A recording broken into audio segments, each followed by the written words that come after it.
Warahmatullahi wabarakatuh. Hai semuanya, welcome back to my channel. Langsung aja sebelum kita mulai, jangan lupa like, comment, subscribe, and share ya. Baiklah, langsung aja kita mulai membahas tentang pemahaman pada video kali ini. Dengan orang yang sama, Halimah NPM 2018-02-004, Program Studi Agribisnis Sekolah Tinggi Ilmu Pertanian Amuntan. Kali ini aku akan membahas tentang analisis SWOT dari mata kuliah Manajemen Strategis yang diampu oleh Ibu Purna Kusumayana SPMP. Dan kali ini aku akan menjelaskan melalui penelitian yang ditulis oleh Zahratun Nisak yang berjudul Analisis SWOT untuk menentukan strategi kompetitif. Baik, langsung aja ke latar belakang. Di abad 2021 ini, di mana masing-masing negara di dunia seolah tanpa ada sekat dan batas ruang maupun waktu, diprediksikan orientasi bisnis para pengusaha akan berubah. Jika sebelumnya orientasi bisnis yang berkembang adalah produsen dengan leluasa dapat memasarkan kehendaknya kepada konsumen dengan produk-produk hasil produksinya yang terkadang tidak sesuai dengan keinginan konsumen, maka yang terjadi saat ini adalah kebalikannya.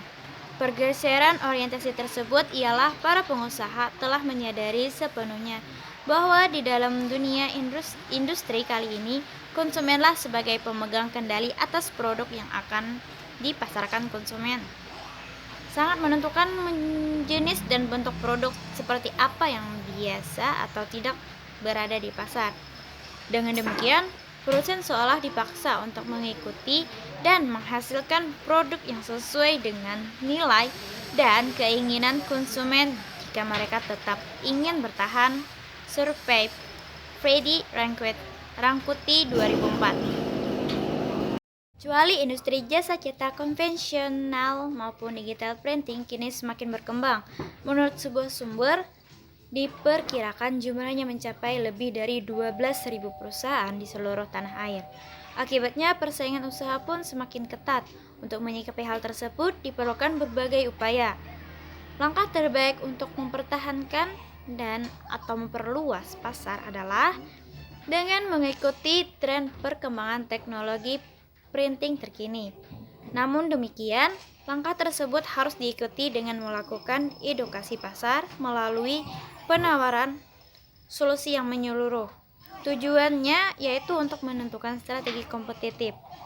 Metode penelitian, waktu yang digunakan untuk melakukan penelitian ini adalah pada bulan Januari hingga bulan Juni 2014. Lokasi penelitian ini bertempat pada UD Damai 4 yang beralamat di Jalan Soko Mulyo Tenger, Manyar, Gresik. Dalam penelitian ini, penulis menggunakan jenis penelitian kualitatif dengan pendekatan deskriptif, yaitu sebuah penelitian yang bertujuan membuat pencanderaan secara sistematis, faktual dan akurat mengenai fakta-fakta dan sifat-sifat objek penelitian. Menurut Sumandi Surya Barata 2003, statistik deskripsi adalah statistik yang berfungsi untuk mendeskripsikan atau memberi gambaran terhadap objek yang diteliti melalui data, sampel atau populasi sebagaimana adanya, tanpa melakukan analisis dan membuat kesimpulan yang berlaku untuk umum. Bock dan Bicklin dalam Ahmad Said 2005 halaman 51 mengemukakan 5 ciri-ciri dari sebuah penelitian kualitatif, yaitu penelitian kualitatif yang dilakukan pada latar alamiah atau natural setting sebagai sumber data langsung, dan penelitian merupakan instrumen kunci. Bersikap deskriptif yaitu menggambarkan situasi tertentu atau data yang dikumpulkan berbentuk kata-kata daripada angka-angka, lebih memperhatikan proses daripada hasil atau produk semata. Dalam menganalisa data cenderung secara induktif, makna merupakan hal yang esensial bagi penelitian kualitatif. Analisis matrik, analisis SWOT. Hasil dari analisa SWOT meliputi kekuatan, kelemahan, peluang, serta ancaman pada UD Damai 4 Gresik, yakni kekuatan UD Damai 4 Gresik, yakni UD Damai 4 yang sudah dikenal masyarakat, pelayanan berkualitas, delivery barang yang selalu tepat waktu, harga yang murah tapi berkualitas yang menjadi pembeda dari perusahaan lain, hubungan pimpinan dengan para karyawan yang baik, Kelemahan UD Damai 4 Gresik yakni: 1. Sebagian besar kegiatan dilakukan dengan manual. Tidak begitu banyak melakukan promosi terhadap pelanggan baru. Masih adanya barang yang cacat sekitar 15%. Jarang melakukan maintenance mesin.